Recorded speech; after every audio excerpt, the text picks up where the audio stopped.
This is WWE superstar Drew McIntyre, and you're listening to the WWE Podcast.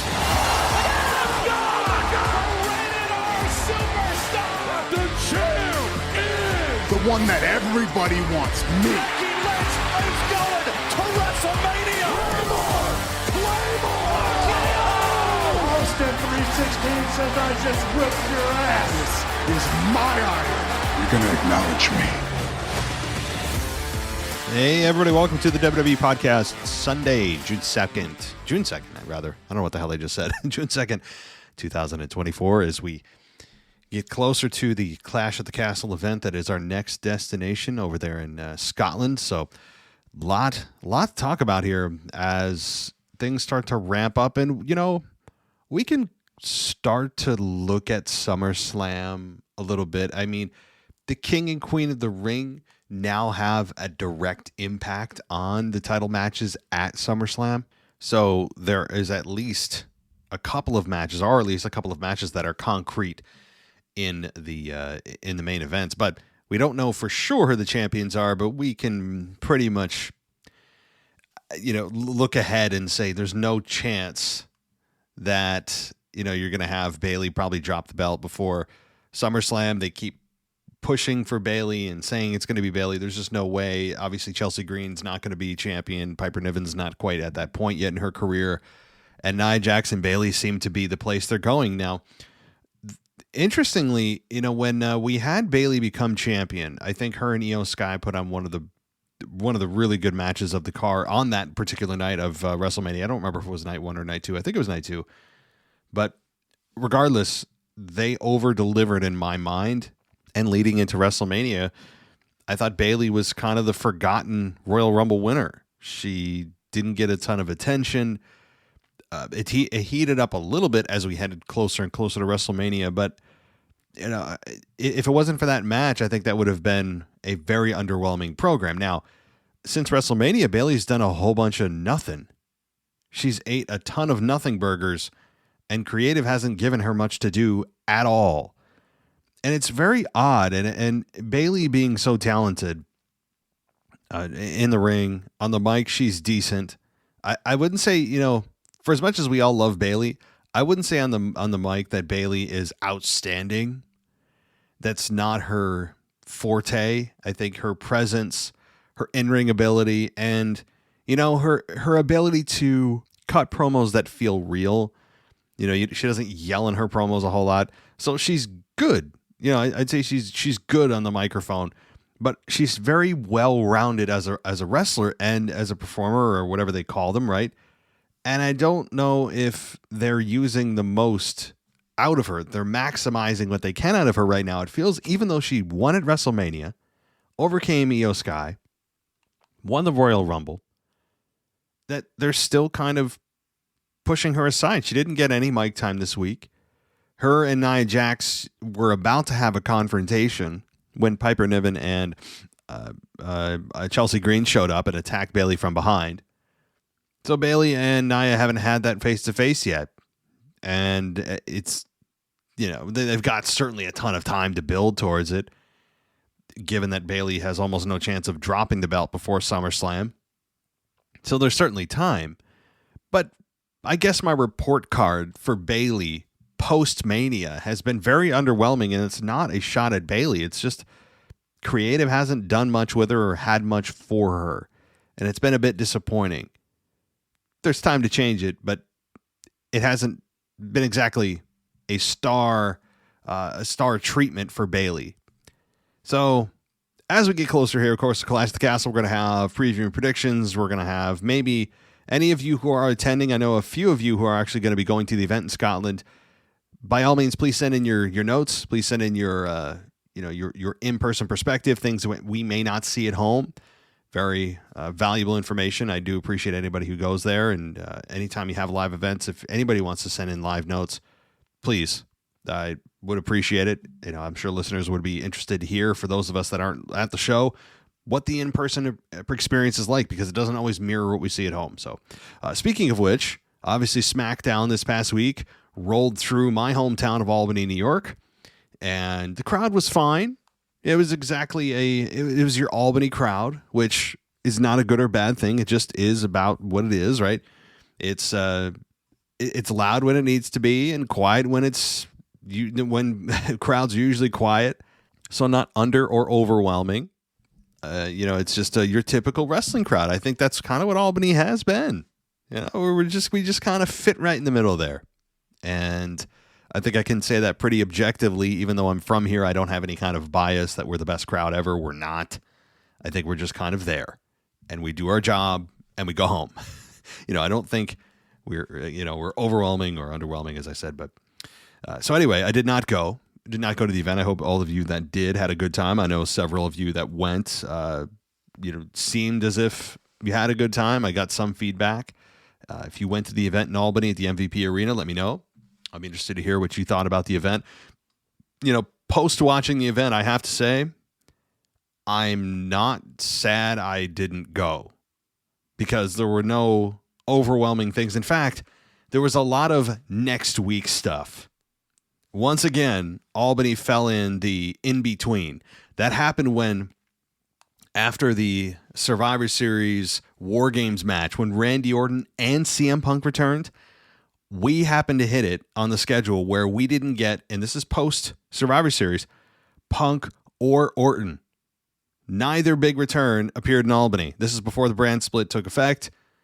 I think it was 2 weeks after the Survivor Series. We didn't get either. And we fell the in-between. And once again, we fell in between. They seem to come here every 6 months. November and May seem to be the place that we're landing on their schedule. So perhaps in November, we'll get a Raw here in Albany for those of you that care about such things. But I'm not sad I didn't go. There were some fun moments, right? I mean, you got AJ Styles and his brilliance, his Mark Henry moment, as a lot of people are comparing it to, with the salmon suit, the infamous Mark Henry moment that AJ Styles, I don't know if we'll look at this as the teal moment of AJ Styles, I'm not sure, but it was well done. And that would have been fun to see, and having him attack Cody Rhodes was pretty much the biggest moment of the night. Of course, you had the Bloodline, or at least Solo Sikoa's version of the Bloodline. But an interesting, almost as equally interesting was the Paul Heyman segment with AJ Styles. Paul Heyman with Kevin Owens. And we're going to talk about that in just a minute. But I want to thank everybody for joining us here on the WWE Podcast. We're here almost every single day. We just dropped an After Dark exclusive show for those of you on the SmackDown tier and above. If you're on the NXT Plus, and I know there's many of you, NXT Plus gets the After Dark show every other week. If you're SmackDown and above, you get it every week. Or you can go to the Patreon side of things, and you can get in the door for $1 a month, but it doesn't include that exclusive show. But also, Apple Podcast does provide you with that the After Dark show every single week if you want to go on the Apple Podcast and hit subscribe. All right. Well, coming off SmackDown again, I really, really thought that the interaction between Kevin Owens and Paul Heyman was lengthy, but I think it did a lot. It spoke a lot to Paul Heyman's concerns about the takeover of the Bloodline's responsibilities by Solo Sikoa, who continues to feel like a true mafia boss. All those losses he had over the last several months have kind of been washed away. And that's how quickly things can change, and the perception of wrestlers can change in such a short time. And I think that's what's happening with Solo. He's feeling like a true boss. And the "We Want Roman" chants continue. Albany chanted it. Many others have as well, consistently. And Paul Heyman, who is, obviously always got an agenda, has been very vocal about saying that he wants Roman back too. And nobody wants Roman back more than I do, because he's conflicted. He's taking orders from a guy that's not Roman Reigns, and he's been the wise man for Roman. And it's just the anticipation for Roman's return is building so nicely. And it's been, I think almost 2 months since Roman Reigns dropped the belt to Cody Rhodes. And we are now, it feels like Roman's been gone for 6 months, not 6 weeks, doesn't it? Crazy. It's crazy how quickly we can miss somebody when we wanted nothing more than for them to drop the belt. And now they drop the belt and we're like, oh, wait, come back. It's human nature, guys. We're all faulty humans.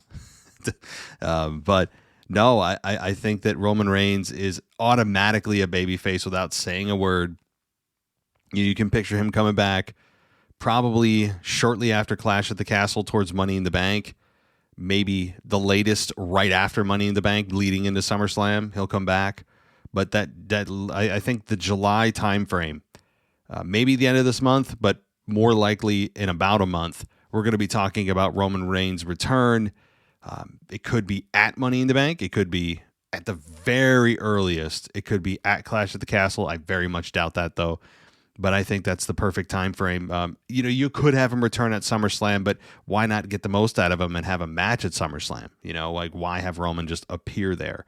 So that's kind of what I'm eyeing, is about a month, and he'll be back or being announced to be coming back. And he's automatically going to be maybe the biggest babyface in the company, rivaling Cody Rhodes.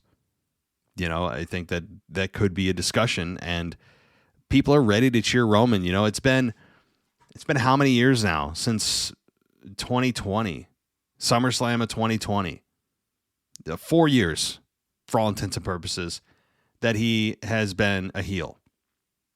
One of the greatest runs in the history of the company.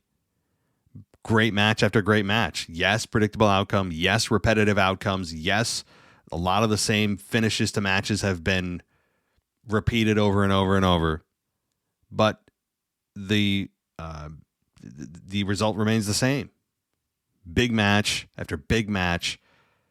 Roman almost never had a bad performance. Almost never, if ever. I can't even think of one. In the Tribal Chief era, I don't even know. But we're ready. It's time. And it's been 4 years of the fans getting to hate Roman. The conflicted era of the big dog and the back and forth chants that ultimately leaned, a rejection, an outright rejection of the big dog character that generally didn't work. That was just pushed by Vince McMahon insufferably. That the fans eventually did win because they turned him heel, and look what happened. Right? So they officially turned him heel in 2020. And now, after dropping the belt 4 years later, we are ready to re-embrace him. Now, what I would hope that they do upon Roman's return is that they don't decide to change his character again, or go back to the big dog, or do any of the things that Vince did with the big dog character. Like everything that he did, just throw it out the window. I wouldn't change a thing with the Tribal Chief character. In fact, I wouldn't change outside of maybe him running down the crowd, which obviously is a babyface he can't do. I wouldn't change a thing. There's nothing to change. He doesn't need to start smiling all the time. He doesn't need to declare that he'll be a fighting champion, right? Like all these things. He doesn't need or want the support of the crowd. He just gets it. All these things that even to today, even in the Triple H era, that their version of babyfaces has always been smiling and I'm the fighting champion and I'll defend it all the time. Well, first of all, that's never been Roman's MO ever. In fact, that was one of the biggest things that fans complained about.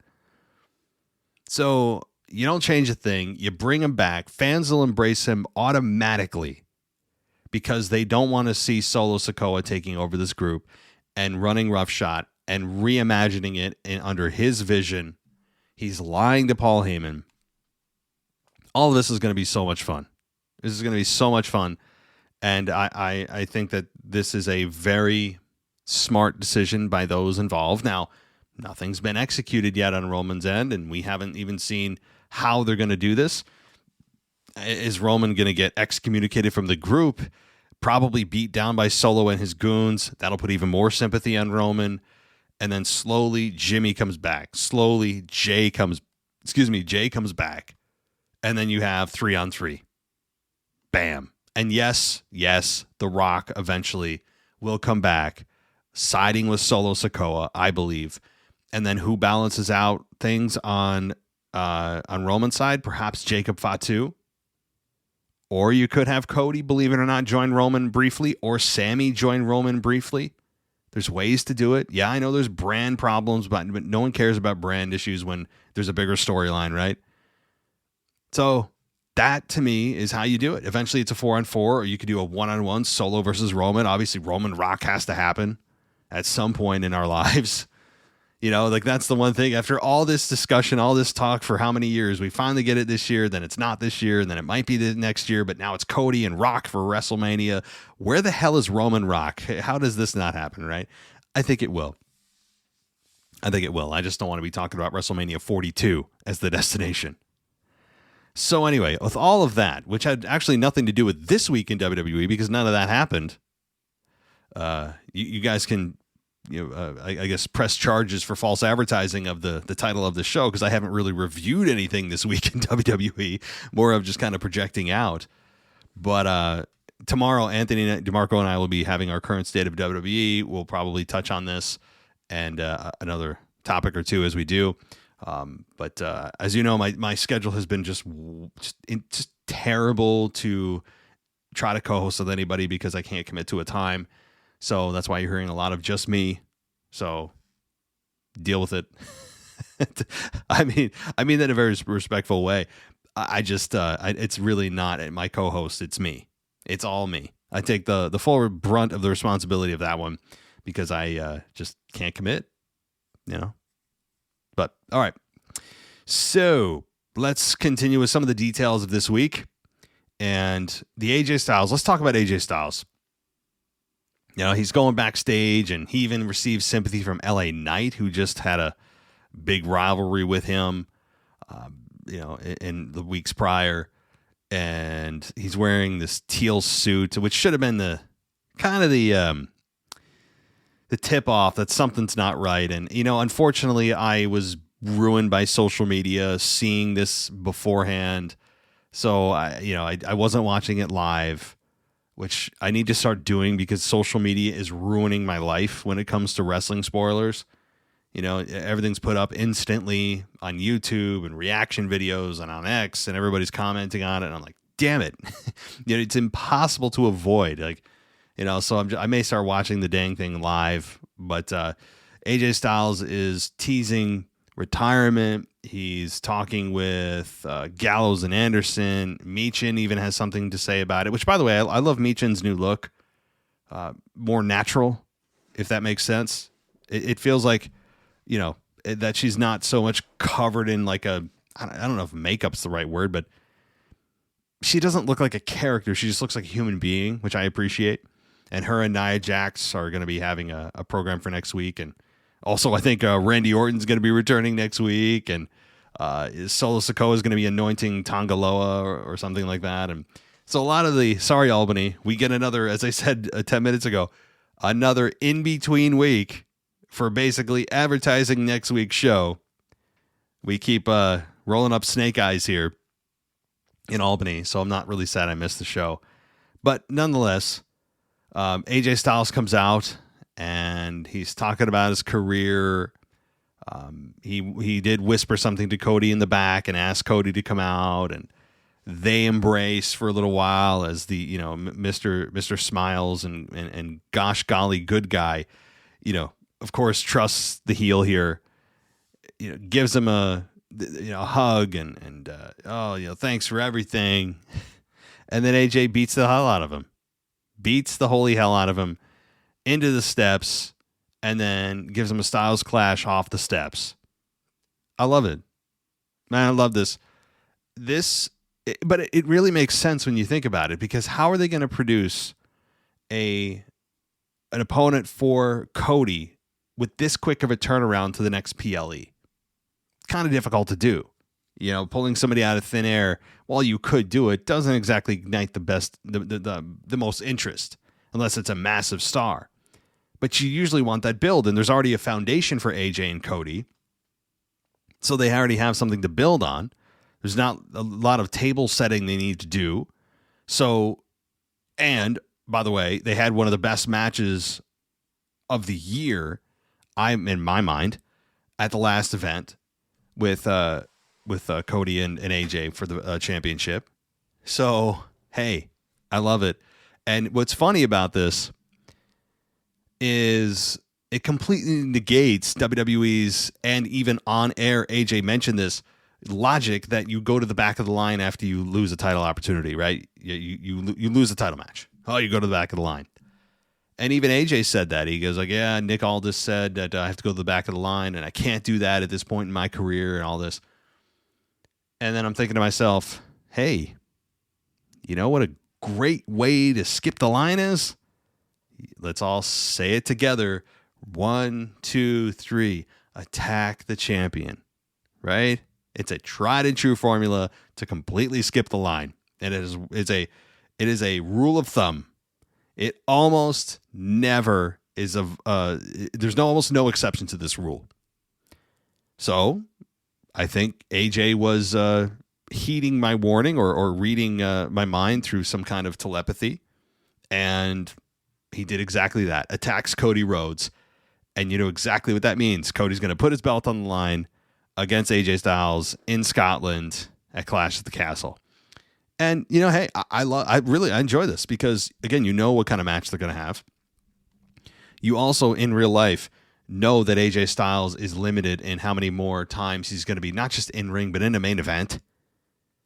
To me, it is limited. I know that this is a setup for a storyline, blah, blah, blah, but it is playing on some real factors of time.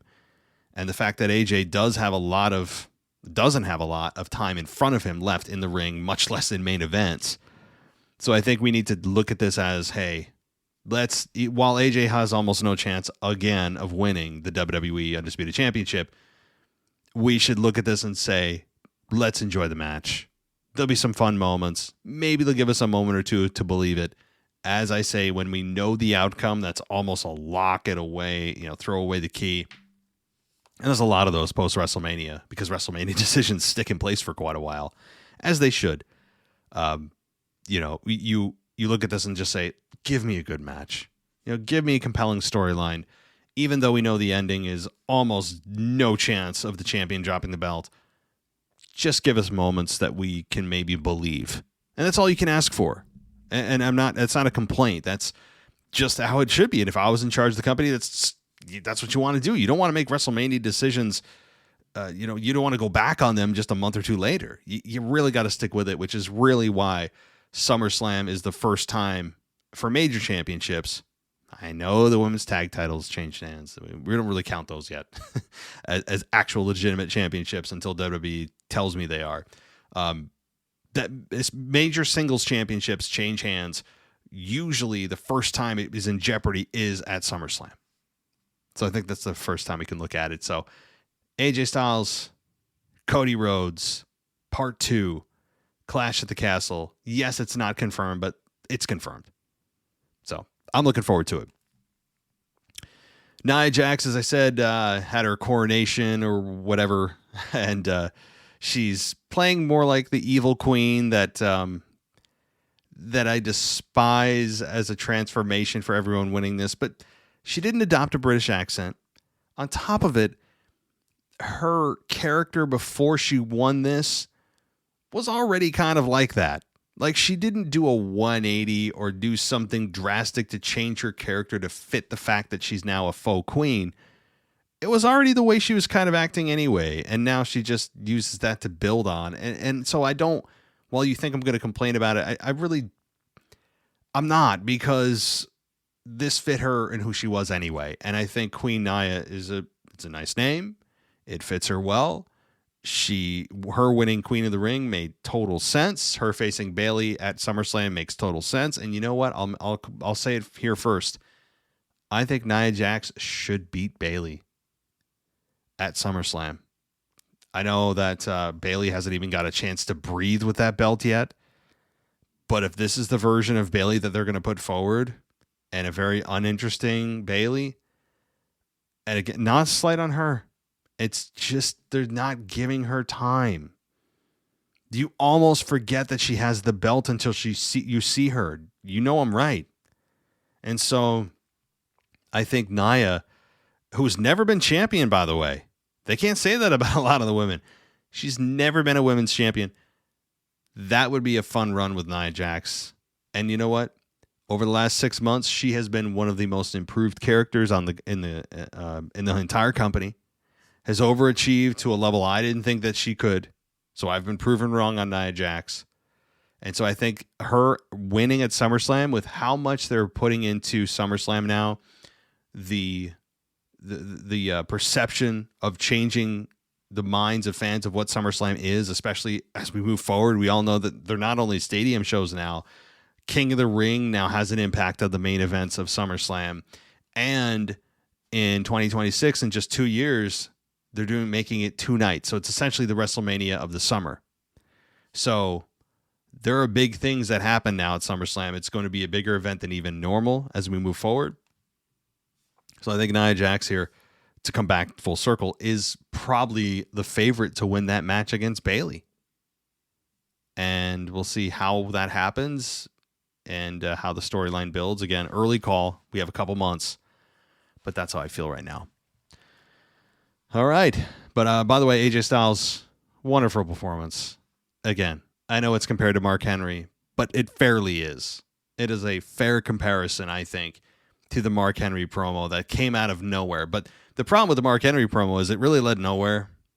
I know he ended up getting an opportunity at John Cena at that time, but Mark Henry, that should have been like a launching point for him to just get consistent main events, and it wasn't supposed to be that successful, I don't think, or be one of the highlights of his career, and it ended up being the highlight of his career, one of.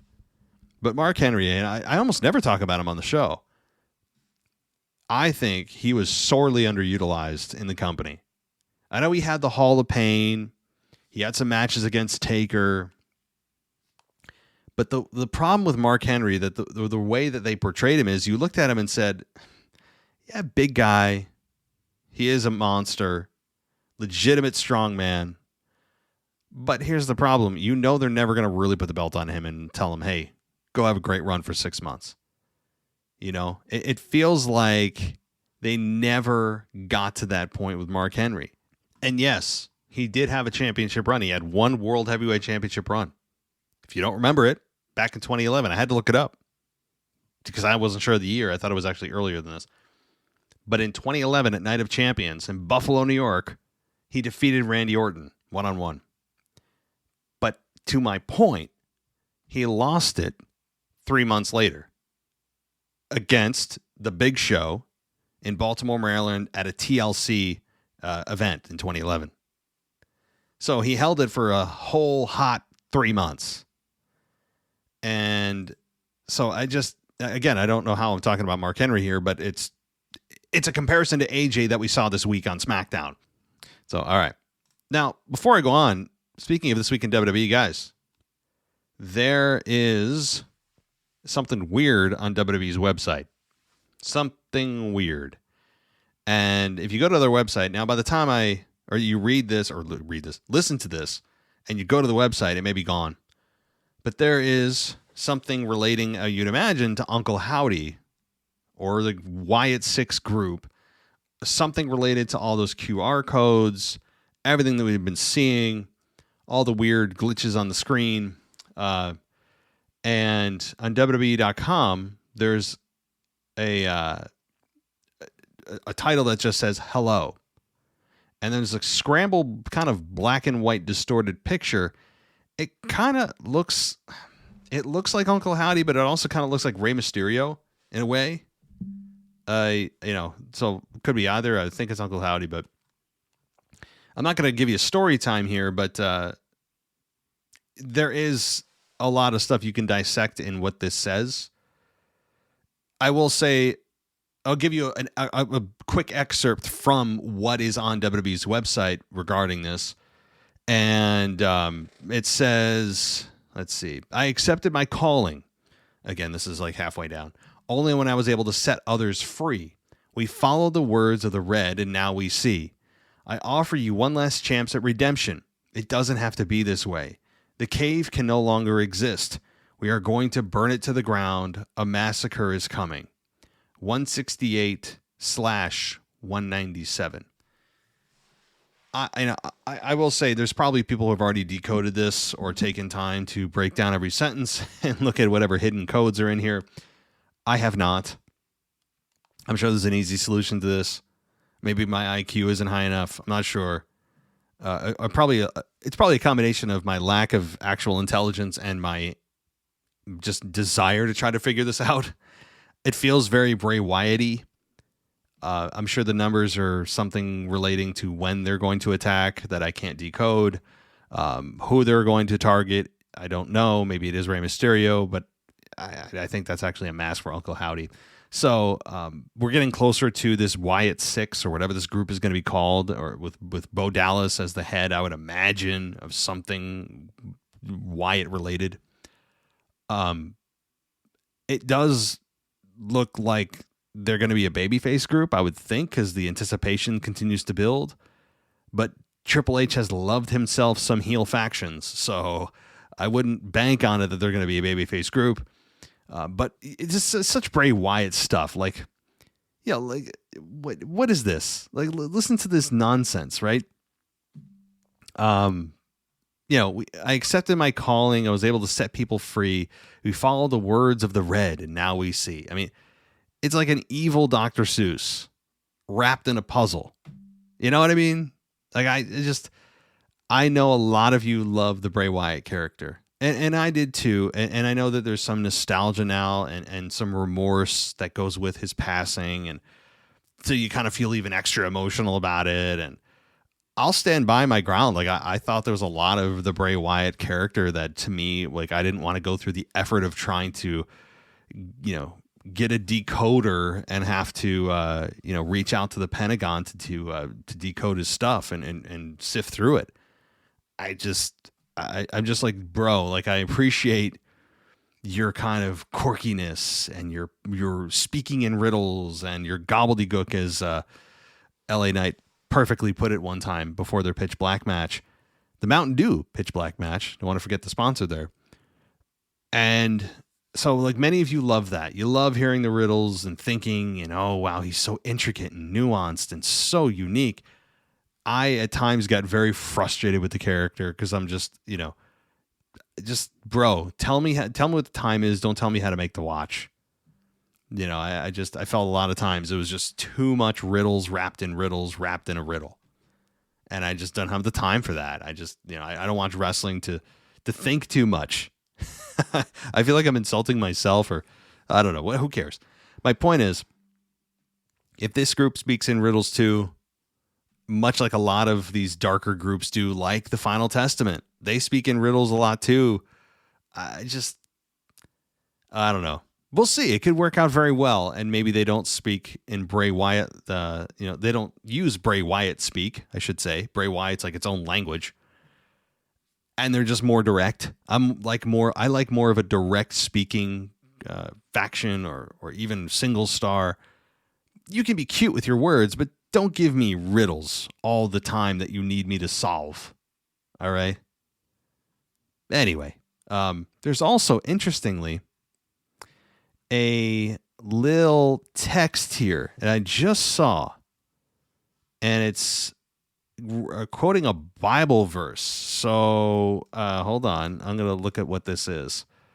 This, I'm pretty sure it's referencing a Bible verse. Revelations 13:11. Let me actually look at that. I know that we're not supposed to talk about religion or politics on the show, but I'm going to break my rule because WWE is forcing me. 13. Okay. I'm typing it in right now, guys. So bear with me. I'm not using editing because I'm too lazy. Okay. So Revelations 13:1. Let's go to it. And aha. This is very perfect. It's perfect. I should have known.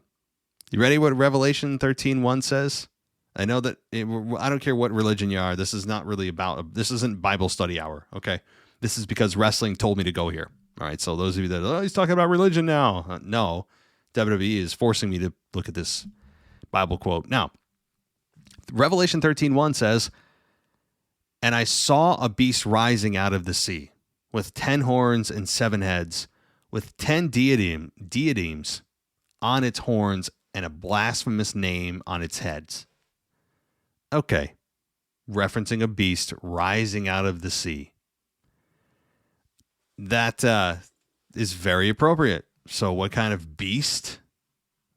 I don't know. but cool. Yeah, I like those little intricate things. Sneaky stuff. But I don't want speaking in riddles. Please, no riddles. All right. I think I've said my piece on that. All right. So in the main event here, beyond AJ Styles and his now teal suit promo, maybe that's what it'll be known as, we did get a tag team match. And this was Montez Ford and Angelo Dawkins, who also aren't doing much of anything lately, versus Tama Tonga and Tonga Loa. The match was really good. It ended with Tama Tonga and Tonga Loa defeating Montez Ford and Angelo Dawkins. And it was because of a flatliner, and they got the victory. So, do you really expect the Street Profits to beat the Bloodline right now? The Street Profits haven't done anything of interest. They are just almost... I don't know why they keep them together. I mean, the fans still react to them. Maybe that's why. But you talk about plateauing, man. They don't know what to do with them. I don't know if they're ready for Montez Ford to be a breakout star. Maybe they don't know what to do with Angelo Dawkins if he's a breakout star. Maybe they just need them as a tag team for depth. I don't know what it is. But they were, baby faces for a while, doing their solo cup gimmick. And then they aligned themselves with Bobby. They were heels for a little while. People were intrigued. They went back to being baby faces because the storyline warranted it. And then they're just kind of floating out there in obscurity now, and they're just like a shell of themselves as a tag team. Now, still very good in the ring. Let's not take anything away from them there. I'm simply talking about just the interest in their characters, which is just kind of like, oh, wow, Street Profits are still here. Cool. It feels weird to say that, but that's kind of how I felt when I saw them. I'm like, oh, all right. I mean, I'll watch the match, but it felt kind of weird that I felt surprised that they were there. But the match was very good, and it made sense that Tonga Loa and Tama Tonga get the victory. They are the new blood. No pun intended, but they need the momentum. They can't be losing anything right now. I wouldn't anyway, but all right. So let's continue with, let's see what else happened here. Apollo Crews, speaking of which, versus Andrade. Now Andrade beats Apollo in 7 minutes.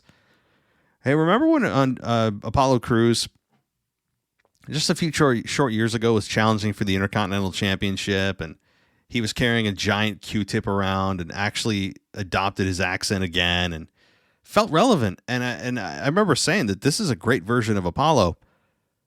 Yeah, those are good times, huh? Yeah, good times. Because now we're back to Apollo just being Apollo. And he's just there. And he doesn't have his large Q-tip anymore. He doesn't have his bodyguard anymore. And I miss that version of him. He really embraced his heritage, and it worked. It worked on air. It worked in the ring. He was on to something. And after that WrestleMania a few years ago, I remember going, oh, well, that's it. And so hopefully they find something with Apollo here. And now at least he's on the screen, giving him 7 minutes against Andrade. The match quality obviously is not the question. It's not the problem. He did lose convincingly, though. And then he did attack him after the ring or after the match, and I think he attacked. He didn't attack Andrade. He attacked Angel Garza, or it was one of the members of Santos's group backstage, and I think Angel Garza, I think it was, and so Apollo isn't taking anything lying down. But he also is still feeling like he's not a main character, or he's a little bit lost in the forest when it comes to where he should be or what his character is right now. So, it was kind of weird. And also the group, Andrade he denied, Santos's group, and now they're trying to let him back in, and Andrade saying no. And they feel insulted. Angel Garza feels insulted, and so Andrade is still kind of doing his own thing. And I don't know if that's a good idea that Andrade joins or doesn't, I don't know. Because Andrade still hasn't found his own identity yet since his return to WWE. I mean, he just hasn't. But would he get lost in the mix of Santos's group? I mean, Legado del Fantasma is a group that it's got a nice name. It's got a lot of members, though, already, it feels like. And adding Andrade to this group with Santos already there, I wouldn't hate it. Maybe that's where they're going. I'm concerned that you kind of water things down when you keep adding people to the group. But Andrade makes sense. I don't know. I don't know. I honestly don't have the answer to that, but it looks like they'll probably eventually have Andrade join Legado del Fantasma. They'll wear him down. He'll see the dark side again and go back that way. All right. Let's quickly run over to the Raw side of things, as I have here in the title about Liv Morgan and Becky Lynch. And, they had their steel cage match and the kiss saw around the world. And how does that work out next week on Raw? And, does Dom kiss Liv? Probably. I would imagine Dom now returns the favor and kisses Liv.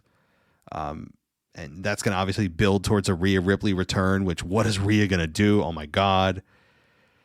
And so that's fun. That's fun. And you look at the storylines and it's like, wow, Rhea and Roman Reigns probably returning around the same time, leaving as some of the hottest heels, coming back as some of the hottest baby faces. It's always just kind of fun to look at those comparisons. But Becky Lynch, more importantly, no chance she was going to win this match, but more of just, when are we going to see her again?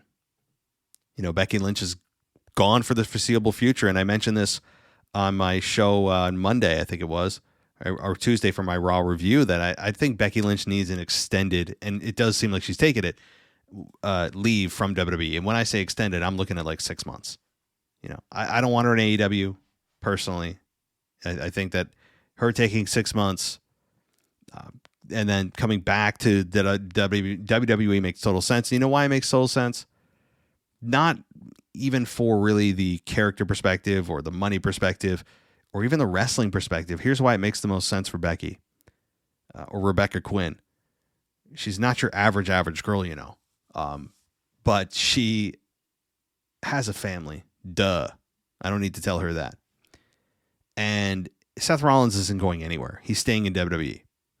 So that means if you have a daughter who's really young and you guys travel and you have a tour bus and I guess I think they have probably a sitter that watches her kids when they're working, or they can bring them into the arena or whatever their arrangement is. You have a kid. I would imagine that that's priority in their lives. And Becky Lynch, given that she's done everything there is to do, is probably more worried about, hey, we should keep our family together. And, we've got our travel schedule down and all that kind of thing. And so if I'm coming back, it's got to be to wherever my husband is in WWE. I mean, it's just their family life work balance thing. That, I think, in Becky's mind probably takes priority, even though the temptation of AEW is there. And sure, she could work with, the narcissistic, Mercedes. Sure, she could. And yeah, it'd be a cool moment. It would get AEW a pop for a hot minute. But let's be real. WWE is Becky Lynch and Becky Lynch is WWE. And for her work-life balance, most importantly, I think it makes the most sense. Why would she want to go on the road for AEW, not really spend as much time with her daughter as she can? And hey, she's her own person. She could do what she wants, but it just doesn't make sense from a actual life standpoint that she would leave WWE. But we'll see. But the match itself with Becky and Liv was fine.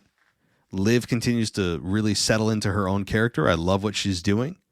I think that she is also one of the most improved characters in WWE in the last 5 to 6 months. Or not even that. For her, the last 2 months since Rhea got injured, which is the best thing that ever happened to Liv Morgan. Gunther also, was coronated, and Randy chant broke out and all that kind of stuff. Let's see.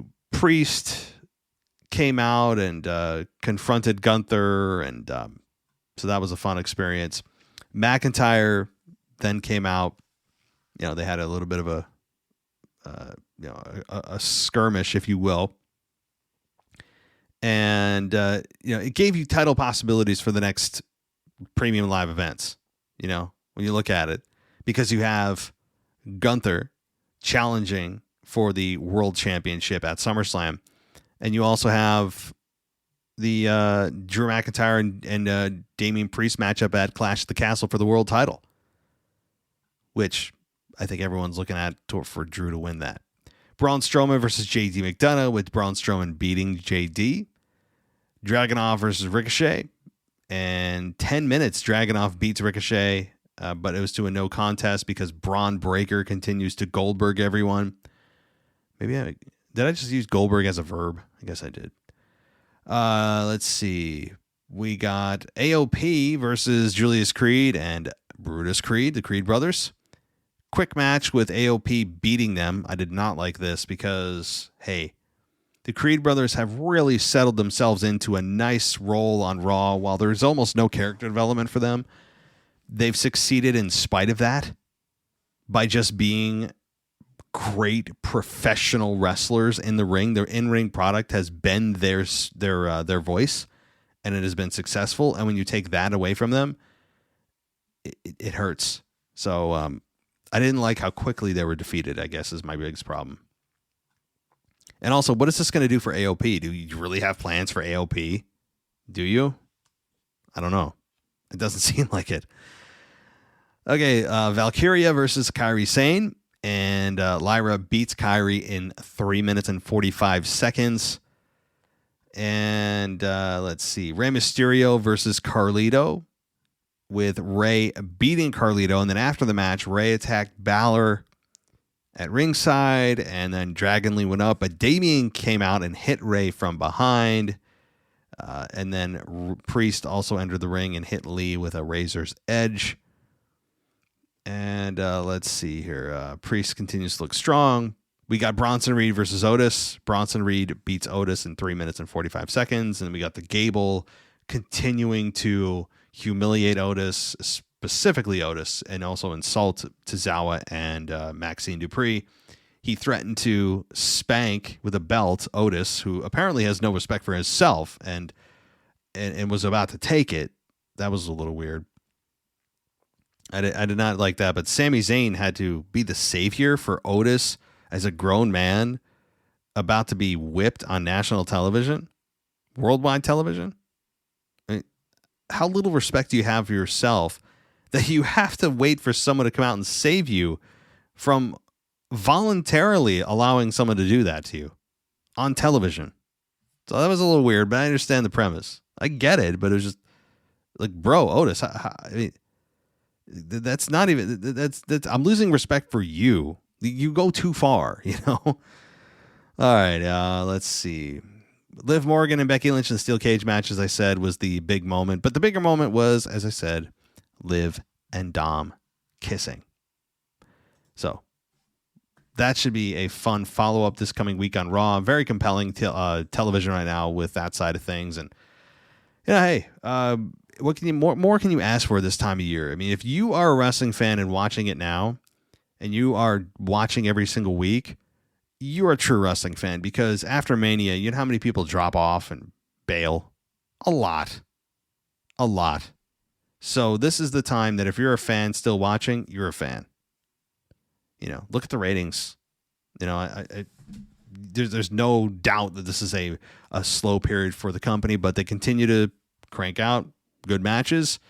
Star power is way down from WrestleMania due to injury or just due voluntarily to, or other factors like The Rock not being there because of his movie schedule. There's a lot of reasons why, but the star power is way down.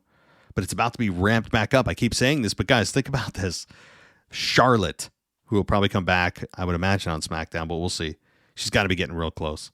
We have Charlotte floating out there. We've got The Rock, Roman Reigns, CM Punk, just to name a few. Rhea Ripley. There's 5 massive stars that are going to be back in the coming months. So if you're a fan now and you're still cheering on the product, you're going to watch the rest of the year. You know, you're the true fans, guys. You guys are the real G's, right? Okay. I'm getting weird. Time to head out. Thank you so much, everybody, for listening. If you want to go ad-free, patreon.com/WWE podcast. Great way to do it. Or go to Apple Podcasts for your ad-free experience there. WWEpodcast.com also is a thing. It's still a thing, guys. I still have a website. So, yeah, I know like websites have gone kind of out of style. Everything's apps. But, all right. Thanks, everybody, for listening. I'll be back tomorrow with the current state of WWE. Until then, take care. Thanks for listening to the WWE Podcast. Don't forget to subscribe on your favorite podcast app so you don't miss a show, or head to WWEpodcast.com. And for all of these shows ad-free, head over to patreon.com/WWE Podcast. Until then, we'll see you next time.